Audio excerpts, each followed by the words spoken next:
Are you interested in successful marketing tactics that also benefit the communities that your business serves? If so, you have come to the right place. This is the Win Grin podcast, brought to you by Leagueside, the nation's leading youth sports sponsorship platform. On the show, we talk to some of the smartest minds in marketing and brand building about marketing and growth strategy, and hear inspiring stories about how they got to where they are today. Get ready to learn and be inspired. Here's your host, Evan Brandoff. Hello and welcome to the Win Grin podcast. I'm your host, Evan Brandoff. Today we welcome Jason Schulweis onto the show. Jason is the EVP of Brand Partnerships and Creative Studio at Morning Brew. He is both thoughtful and interesting and has a lot of insights to share. Let's get into it. Jason, welcome to the show. Thank you so much for having me. It's great to be here. Thank you so much for coming on. I'm really excited to chat with you. Me too. So I have followed your career for a while now. It's incredible to see all the success you've had and the success Morning Brew has had most recently. But I want to start from young Jason. Okay. How young? Where are you from originally? I am a Manhattanite, born and raised. So I have been in New York City my whole life, minus the 4 years I was at Michigan. And my wife is also actually a native New York City person as well. So, oh, nice. So you're from Manhattan, and then the not too untraditional path from New York to University of Michigan. Exactly, and right back, which is it's funny because, and I know we'll get there, but there are deep Michigan ties at Morning Brew as well. Oh, for sure. Were you a Ricks or a Skeeps guy? Oh, more, I would say probably more so Skeeps, especially I'll say earlier on post 21. And then after towards the end is I think when I started going to Ricks a little bit more. And I was also a Vortex throwaway from Ricks. Nice. What did you study in school? I double majored in psychology and political science, which has both nothing and everything to do with what I do today. And it's interesting because I think psychology is obviously understanding like people, who they are, how they think. And political science, I did not necessarily enjoy, but it taught me how to write, I think, and speak and convey points in a clear, concise way. And so combining those things, I think, makes me hopefully a better sales and marketing professional. I like to tell myself that anyway. But I would say the things probably that I learned most in school happened in between and outside of class. Right. And you graduated in 2008, not the best time to enter the workforce. It was not, I would say probably 2009 was worse, but 2008 was not great. And I got an unpaid internship after school because it just was, to your point, just not the best time to be looking for a job. Where was that internship? So that internship was at a digital agency called Deep Focus in New York. It was one of the first like digital and engagement agencies around. And I had no experience doing like digital marketing. But I got this internship, and very, very fortunate that I could afford to be an unpaid intern for a couple months. And I really fell in love with digital media and marketing. And from there was able to get, like a media coordinator job, and then a, media buying and planning job.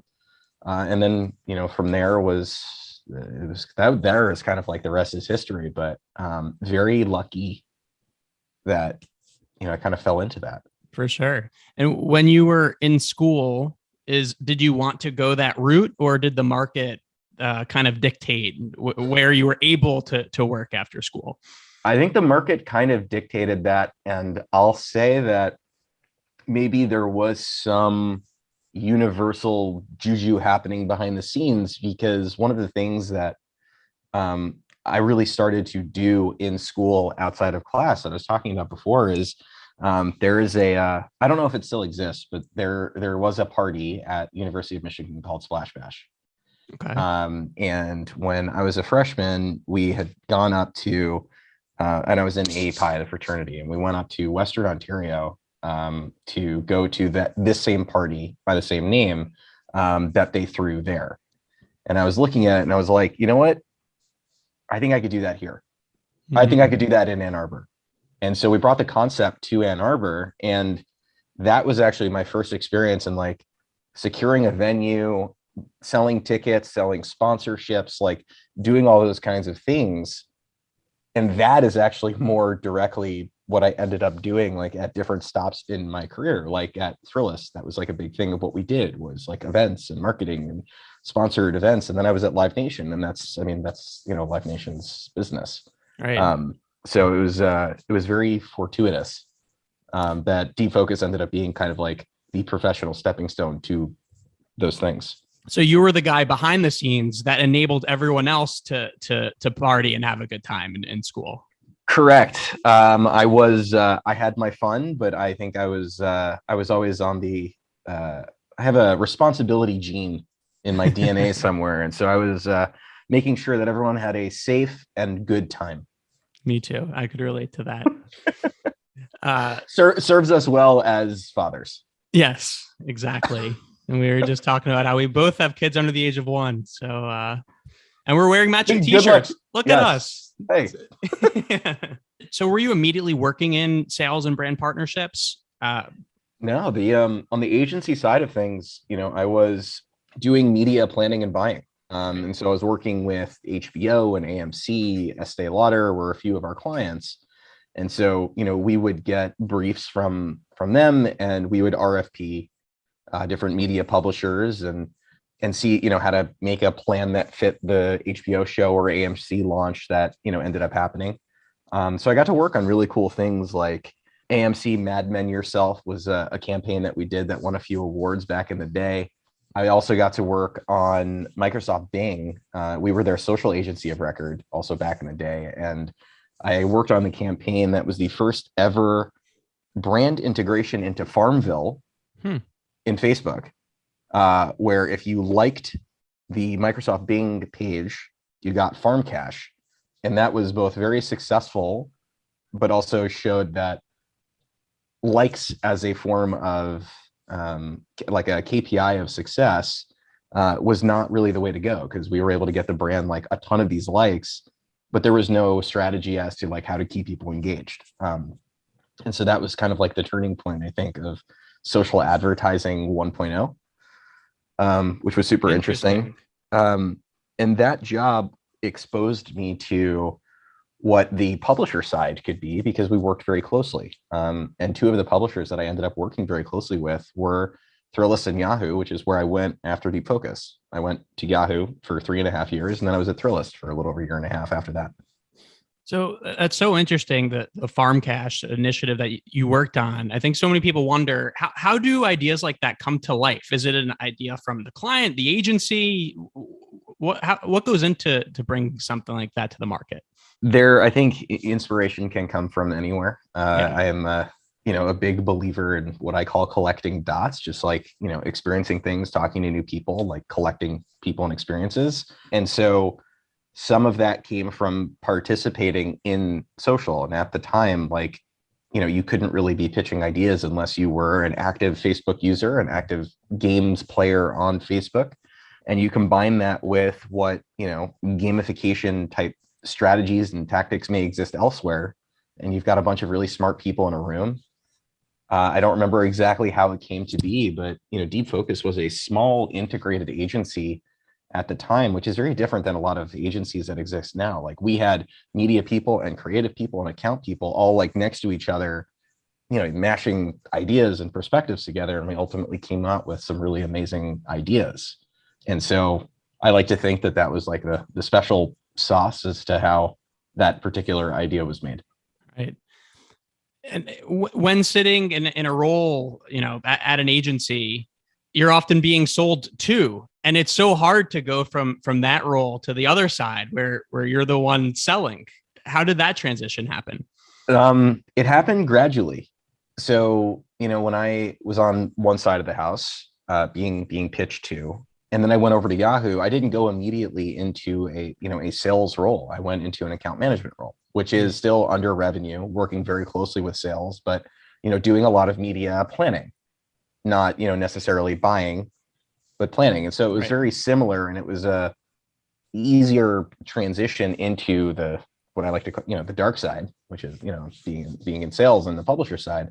And then from there, did a little social sales at Yahoo, not a ton, then went more into integrated marketing, still everything under, the revenue generating umbrella.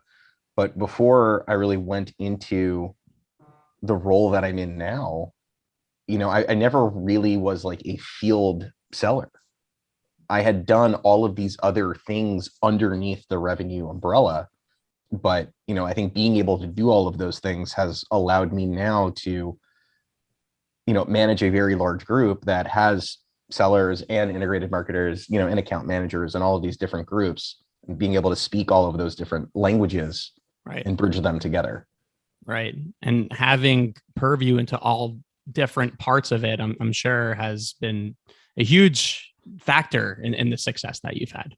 I appreciate that. I think it's like professional empathy. It's like, if you can actually put yourself in other people's shoes, like, because you've done that job, I think it helps a ton. And, also, kind of shedding your ego where, I haven't done particular jobs. I chatted with my sales team recently and really just had an honest conversation. Like, they're better at sales than me because they've been doing that particular job actually much longer than I have. And it was like a very cool moment because I realized that had been like on my mind a lot. And I don't know, being able to own that, like what I did know and was good at and what I didn't, and bringing that out into the open and not trying to like shield it or shy away from it, was a cool moment. Yeah. And I could tell just from our limited interactions that something that you're really good at is being self-aware and acknowledging what your strengths are and where you have room to grow and lean on other people. Is that a learned skill, or do you feel like that was just intuitive to you? It has come very natural to me. And, I talked about professional empathy, but I've always thought of myself as a very empathetic person. And I think from a psychology perspective, that goes hand in hand with, I think that the term is being a high self-monitor. Right. And so like understanding like how you are perceived. Now there's a huge detriment to that, which is like, you can't operate from a place of only how other people see you. But that was always something I was very acutely, aware of, and always tried to, adjust. And, a lot of that requires knowing like things that you are good at and things that you aren't good at, and when you need to lean on other people and when not.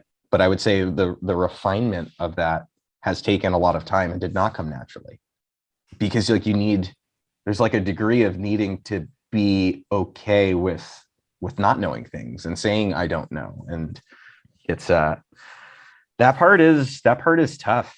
I think a lot of that goes into understanding like feedback and how important feedback is in a professional organization and just in any professional relationship. And I think candidly, I probably only got good at giving and receiving feedback this year, 14 years into my career. What are the keys to being good at giving and receiving feedback? In terms of giving feedback, we went through management training at Morning Brew earlier this year, and I've done that a few times, but this was the first time where there was a large portion of it that was dedicated to giving feedback. And one of the first things that you're supposed to do is ask for permission. Say like, can I give you feedback? And that is, a lot of people, if you just kind of come out with it, with what the feedback is, they may not be in a good place to receive it. And then it's, then it's all downhill from there. But then, asking the person how they thought something went, how it went well, you can kind of share what your thoughts there. And then the next piece is that, asking them how it could have gone better, and what they would do differently next time. And always phrasing it as to like not harping on the past, but talking about like what you can do differently, learning from the past, moving forward. And that's like it doesn't need to follow that exactly every time, but those are good things to be thinking about. And then on the receiving end is tough, because I believe that the reason why feedback, like a culture of feedback, doesn't exist in most organizations is because people are afraid of hurting the other person's feelings, or the other person like not reacting well. Right. And so for me, like I wanted to set a really good like precedent and example for my team. Like everyone, no matter what role you're at or level, gives me feedback. It's great. And it's, and it's awesome. And like I posted about this actually on LinkedIn and Twitter not too long ago, but like that has been You're a great follow, by the way. I'm working on it. I got verified on Twitter recently, and it was like, whoa, outside of my wedding and birth of my daughter, best day of my life. Yeah. Easily. But I think that has allowed me to get better faster, because I'm learning in real time what's working and not working, because everyone feels comfortable giving me feedback. Right. And my hope is that everyone also starts to feel comfortable. And the amount of written feedback now, because we're all virtual and remote, that is a whole other variable to it, because if you give me feedback with a period at the end versus an exclamation point at the end, or an ellipses, those mean entirely different things. Right. So true. But like they shouldn't, and it's like, so part of it is like not trying to read too much into how you think the other person is delivering it, and just like take the facts of what they're saying and think about it. And you may disagree, and you can ask for follow-ups and more detail and all those kinds of things, but like there's some truth, there's some truth there. Yeah. And so anyway, that was a very, I think, long-winded answer to your original question. How do you feel your response to that question was? What's that? Kidding. I said, how do you feel your response to that question? You didn't ask if you could give me feedback first. Oh, so you asked if I could give you feedback before asking how something was? Yeah. Before entering into it's like it's like a feedback contract, if you will. Okay. So you say like, so can I give you feedback? How do you think you did? I was thinking it was, how do you think you did? Can I give you feedback? But okay. Yeah. No, the first is we're gonna have a feedback conversation. Can I give you feedback? And then the person's like, yeah. Can I give you feedback? No. Okay, good. You're not ready. Absolutely. Yes. Yeah. I thought you answered it fantastically. It was thoughtful. It was concise, and a really great lesson that I'm already starting to apply. So thank you. Thank you. Yeah. So transitioning to Morning Brew. So you alluded to it before. A lot of people from Michigan, founders are from Michigan, right? Yep. How did you connect with them? Yeah. So a friend of mine by the name of Phil Shermer, who he's an incredible dude. He used to be the VP of marketing and chief of staff to Frank Cooper at BlackRock. And I know Frank just actually took a big job at Visa. And Phil founded also Project Healthy Minds, which is an incredible mental health startup. But Phil is one of those guys where if he texts you like, you got to meet this person, no questions asked, like you do it. And that was kind of what happened with Phil connecting me and Alex Lieberman. And so Phil also went to Michigan and knew Alex from Michigan. Both of them are much younger than me. But Phil knew Alex, and Phil and I have been connected for a while. And so he was just like, you guys got to meet over drinks. And at the time I was at Media Link, and I took that meeting thinking like, Morning Brew is like a really cool company. I subscribe to the newsletter. I like it. Maybe I could bring them over as a consulting client.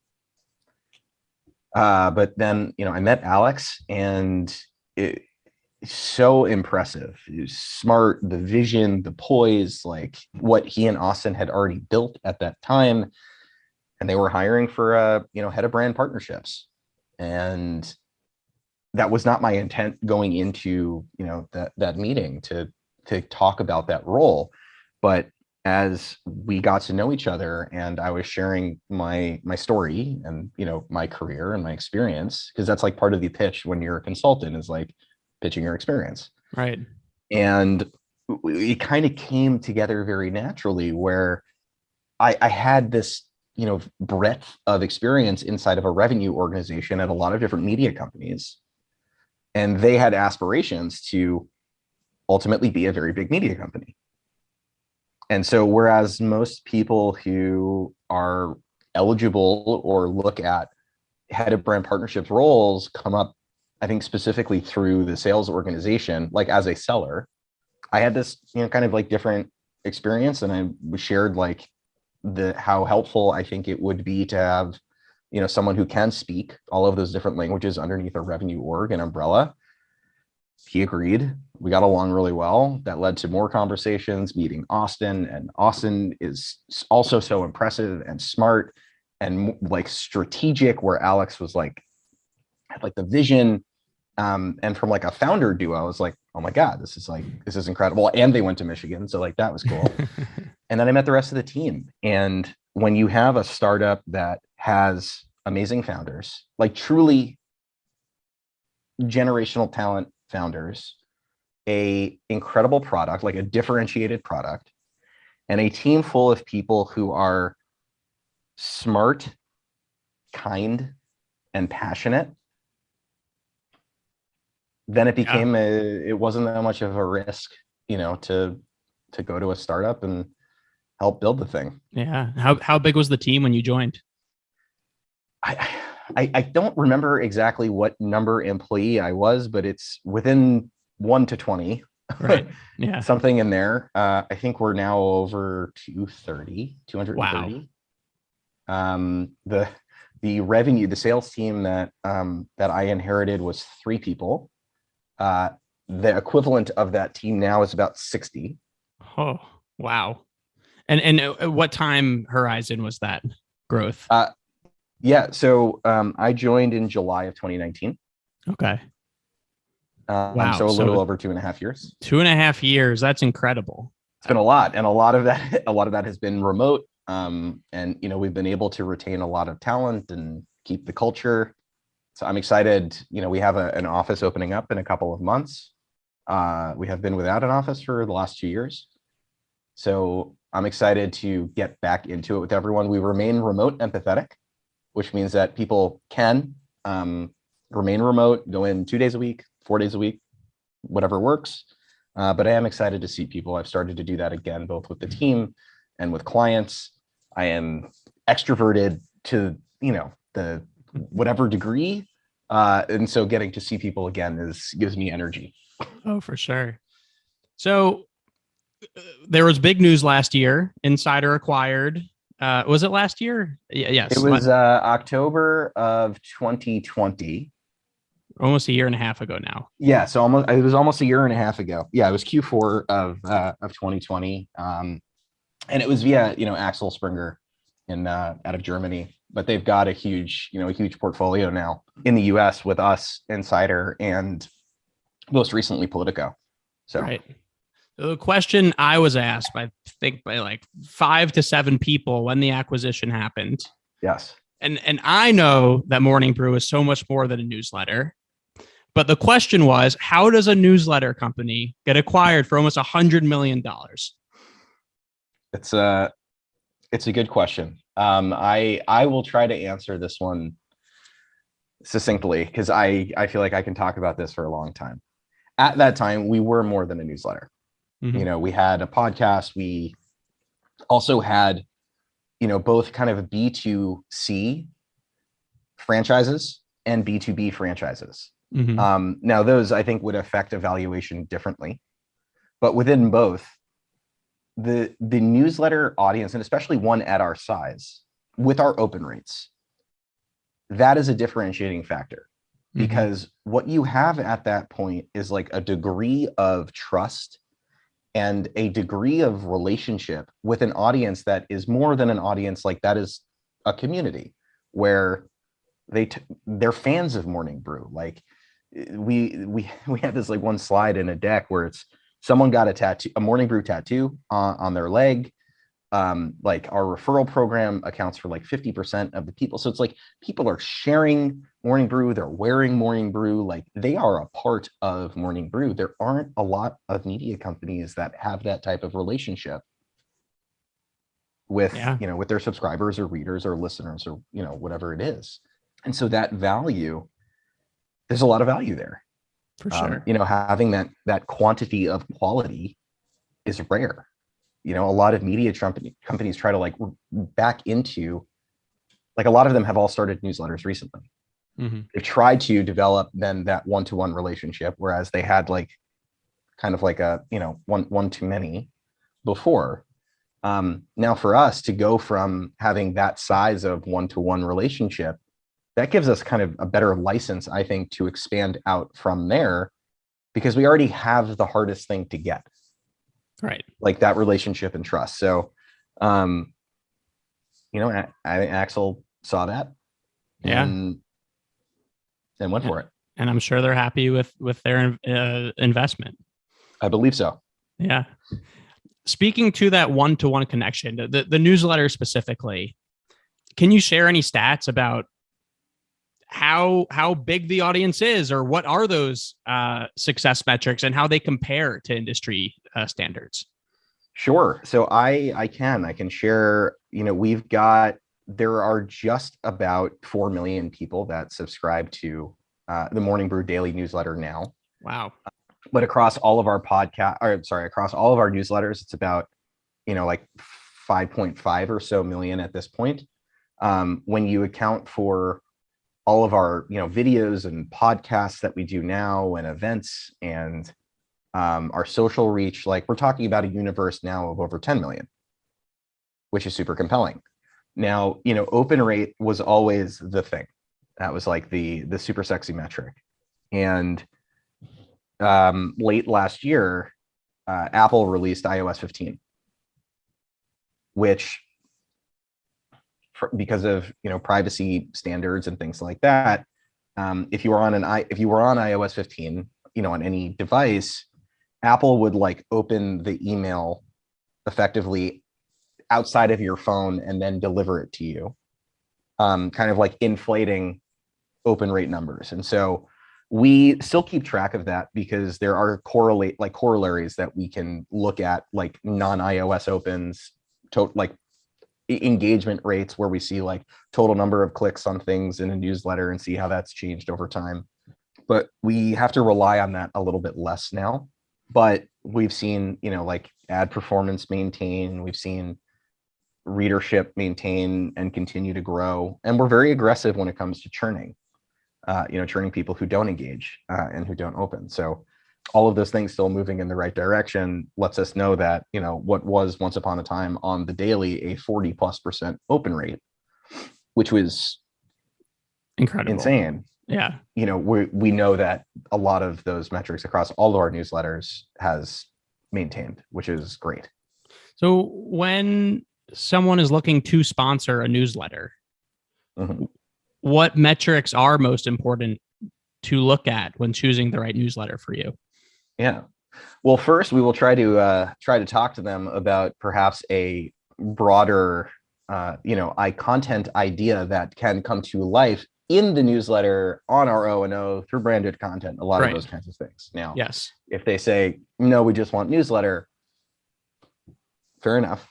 But your podcast is great. The podcasts are great, by the way. You have so much incredible content. Yeah. Thank you. And so, yeah, we try to sell, if someone comes to us and doesn't know, that we are more than a newsletter, because there are still some people that know us as that. And so it's incumbent on us and the sales team at Morning Brew to make sure that we are using all of those opportunities to educate our partners in the market as to, who we are and what we do. But we still do have some newsletter only partners. And, we do share open rates, both historical and current. We can do that. We share kind of like total potential reach, which is like a list size type of thing. So we look at sends, which is becoming, I think, more of a norm of a lot of our competitors, which, kind of sharing that because open rate is less reliable. And we've got a lot of new kind of KPIs that we talk about that measure, kind of like the ad engagement within a newsletter, which is like the clicks and engagement on an ad compared to the total number of clicks in a newsletter. And so we've got a lot of different types of benchmarks that we can talk to our partners about. So you're the EVP of Brand Partnerships and Creative Studio. Yes, sir. What is the Creative Studio? The Creative Studio is an incredible entity inside of Morning Brew, helmed by an incredible woman by the name of Elissa Starkman, who she's actually coming up on her year anniversary here at Morning Brew. And that is comprised of creative strategy, which is what we used to call integrated marketing. They typically handle like RFPs, proactive ideas for different clients against our 3 sales pods is how we're broken out by like B2B, consumer, and finance. There's content strategy, and the content strategy team works primarily internally with our B2B and B2C edit teams to take, their ideas, what we're doing, package that up, get that, into the more customization funnel. We've got a big branded content team that touches everything from the newsletter ads to the branded content that you see on our O&O, to social, to video, to audio. We've got, a production team, and we've also got a research and insights team. All sits within the Creative Studio. That's so interesting. Something that you had said before the podcast, which I found really interesting and it resonated with me, is that you believe that every touch point must be a two-way street, and thinks that the worst emails in the world are marketing emails which you cannot reply, which I agree.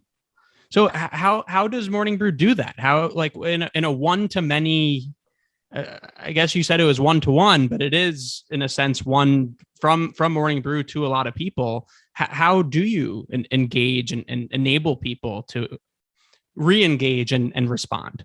Yeah, our edit team will kill me for saying this, but hit reply on the next Morning Brew email that you read and say hello. They will respond to everything. Our editors take a look. Our managing editor, Neil, he's been doing this for years. And we've got a team also that helps manage all the inboxes across every single different franchise that sends out a newsletter. And so that happened long before, that strategy existed long before, I came in hot with my biggest pet peeve being the, do not reply email, right? Which I still can't fully comprehend how that's a thing. But we're very good about responding to those types of emails. We have a big social team. So, anytime people are, tweeting at us or DMing us, we're not hard to interact with and engage with. Right. Our strategy and insights team, they just launched this product called the Break Room, which is, of the last Morning Brew survey that we sent out, we had over 60,000 people respond. Wow. Which is also a sign of the engagement and relationship. But of those people, I forget the exact number, but a lot of them opted into wanting to have a dialogue with us. And so this guy, Mike Nallen, created this thing called the Break Room, which allows us to have an ongoing dialogue with some of our most engaged fans and, people who really want to be a part of the Morning Brew community and help us succeed. So interesting. So, yeah, there's no shortage of ways that and touch points that we are talking to people. Yeah. And I think that one of Alex's superpowers, which is then seen in all the mediums and how you communicate with consumers, is he just feels so relatable. And it really does feel like when he's talking, he's just talking to you, and you should reply. Yeah. And he does. He asks on all his podcasts. It's always a question, and he is so good on every social outlet of being true to that word. It's not just hey, here's a question, I'm not going to respond. He gives very thoughtful responses to everything. And on the new podcast that he's got, Imposters, it's all about mental health and entrepreneurship and leadership and success. And it's raw.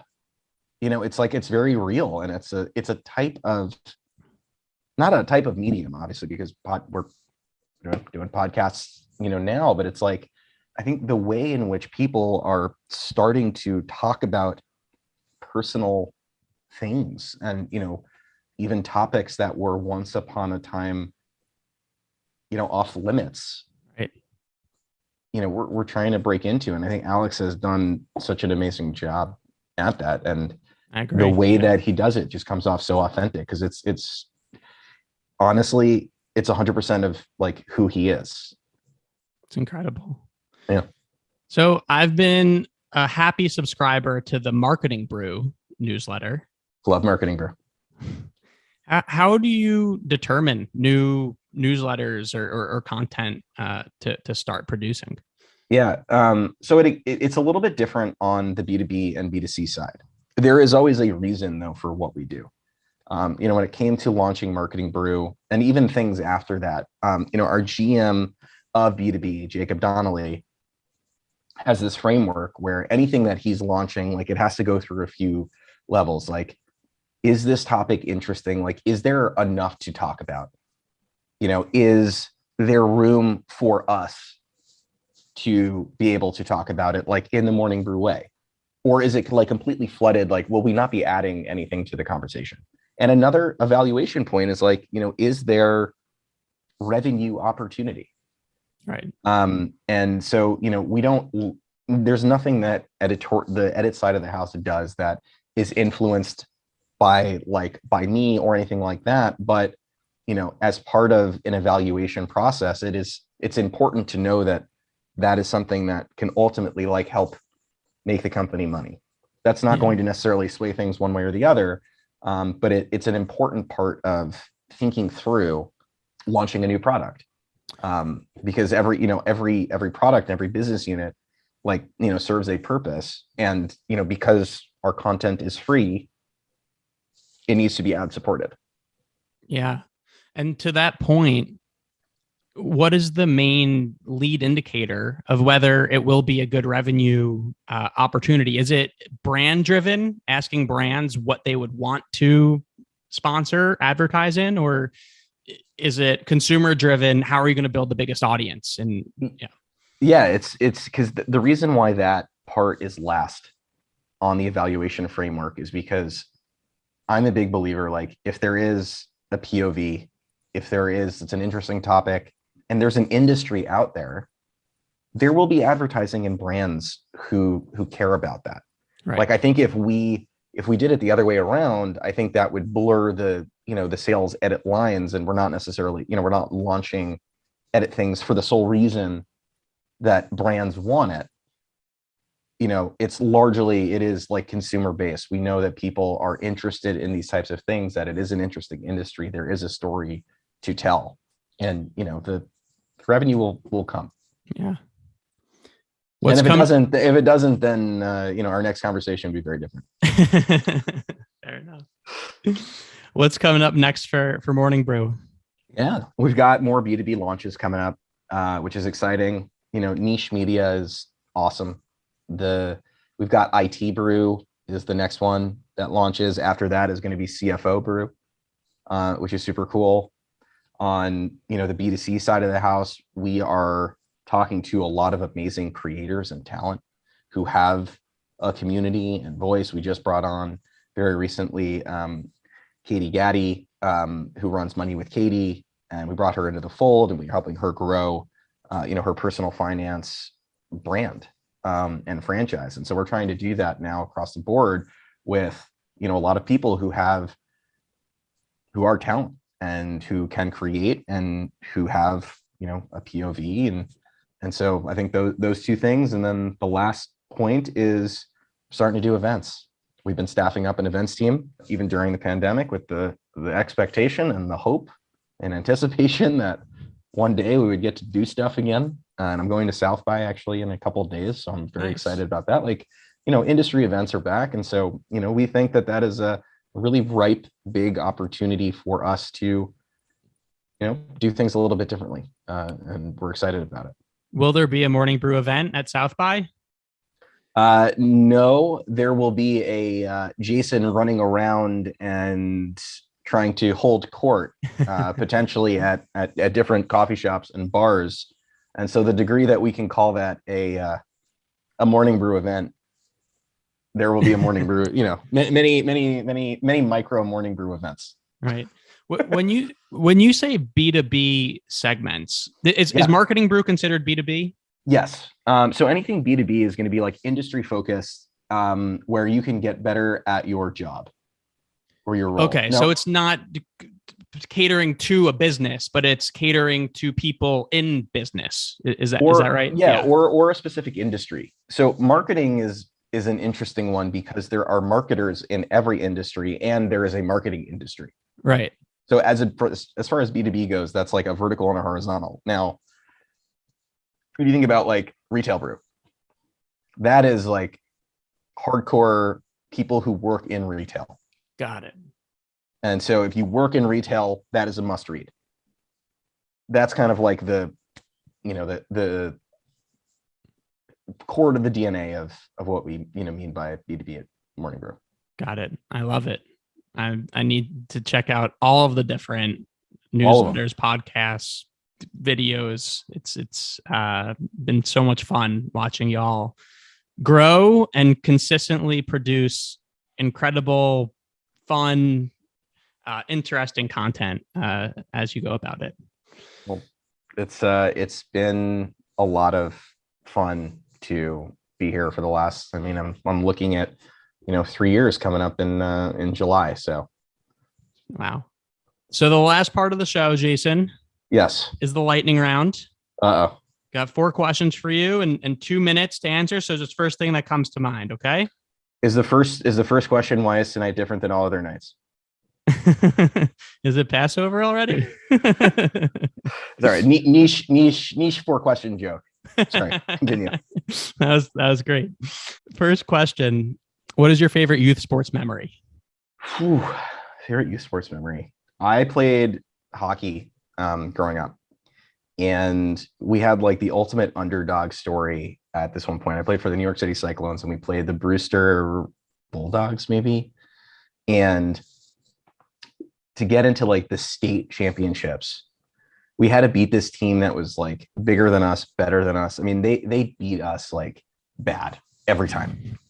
And it was like the one game. It was like the an Avengers End game when Doctor Strange gave Tony Stark the this is it. This is your one chance. And that was like, we did it. I had a golden assist in that game. We beat them, I think it was like 3-2 in overtime. And it was like I can still see it so perfectly in my head, and I can still feel the feeling. Triple deke? What was the move on your goal? No, I was not there was nothing pretty about my game. It was like sheer will and determination. I just like bulldozed through people because I wasn't very fast. But it was just, like someone had dumped the puck in, goalie went out to like around the net to try to stop it. One of the guys on my line, this guy Jake, was very fast, ended up getting the puck before the goalie, hit it out in front. And I was just like, I think halfway falling and was able to get the puck in the net. Love it. Second question. When you were a kid, what did you want to be when you grew up? I think it was either one of two things. I definitely wanted to be a professional athlete. I mean, as a kid, who does not? Right. But I grew up in a household where my dad was an executive, and I always saw the way that he spoke publicly and could kind of like command a room. And so, if the professional athlete thing didn't work out, then I kind of wanted to be like that. Nice. Well, you nailed that. We're working, still a work in progress. Third question: what is a brand whose marketing you admire most? Wow. I mean, it's going to come off as like, I feel like a lot of people would say it, but Nike, I mean, the way that they don't advertise products, it's like the way that they advertise a lifestyle and a perspective, and being able to advertise your like what you stand for, and to generate that type of emotion with your it's like everything they do is gold. It's incredible. And I mean, obviously the athletes that they're able to tap into and sponsor is also, I mean, that's the best of the best for sure. And finally, what is a go-to cause that you like to support? Well, I already gave Phil's Project Healthy Minds a nod earlier. The one that I am very involved with on here in New York is the it was the Jewish Foundation for the Righteous that is kind of evolving, but the UJA, which is the United Jewish Appeal of New York, where it's not just even about helping Jews at home and abroad. It's really the entire New York community, and really helping wherever, however. And so I've served on kind of both the raising money side, the distribution side for where those funds go. It's just a very inspiring organization. I love it. Jason, thank you so much for coming on the show today. Evan, thank you so much for having me. I had a lot of fun. Thank you. Me as well. You were great. Thank you. Thank you for joining this episode of the Win Grin podcast. If you enjoyed this episode, please subscribe to the show and leave a rating at leagueside.com/podcast. For more educational and inspiring content, you can follow Leagueside on LinkedIn and Instagram @leagueside_. See you next time.